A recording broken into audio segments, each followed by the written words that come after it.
বলো এবার কপি গাছের ব্যাপারে বলো, এই যে তুমি চাষটা করেছো। কপি গাছ দিন 20 হবে বসিয়েছি। এইদিকে একটু তাকিয়ে বলো। কপি গাছ দিন 20 হবে বসিয়েছি, কিন্তু বৃষ্টির জন্য গাছটা শেকড় ছাড়ছে না, গাছ গোড়া পচে যাচ্ছে, গাছের বোধ হচ্ছে না। গাছটা বোধ হয়ে যাচ্ছে সেইটা ব্যবস্থা করতে হবে। আর কতটা জমি বলো? 3 কাঠা জায়গা। আর বসানোর আগে কিছু জমিতে দিয়েছিলে? বসানোর আগে বাদাম খোল দেওয়া আছে 10 কেজি। 10 কেজি বাদাম। হ্যাঁ, আর 4G দানা ওষুধ ওই ছিল বলে ঘুরঘুরে ছিল বলে দেওয়া হয়েছিল 1 কেজি দানা ওষুধ যেটা। হ্যাঁ, এই ব্যাপার। আর এই মুহূর্তে আর কিছু দেওয়া হয় না, তো আঠা আর ওই তো ওষুধ যেটা দিয়েছো স্প্রে করে যাচ্ছে।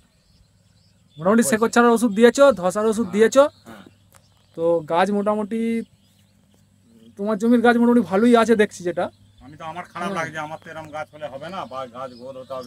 তোমাকে আমি একটা ওষুধ দিচ্ছি, চকচকে হবে গাছ। হ্যাঁ ওষুধটা দিচ্ছি, মারবে কালকে, গাছ যেন 24 ঘন্টার মধ্যে রেজাল্ট, ঠিক আছে? গাছটা যেন অবশ্যই হয়।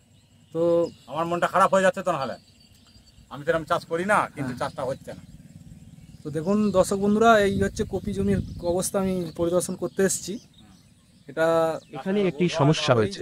এই চাষি ভাই গাছটি সঠিক সময়ে বড় করে তুলতে পারেনি অধিক বৃষ্টির জন্য।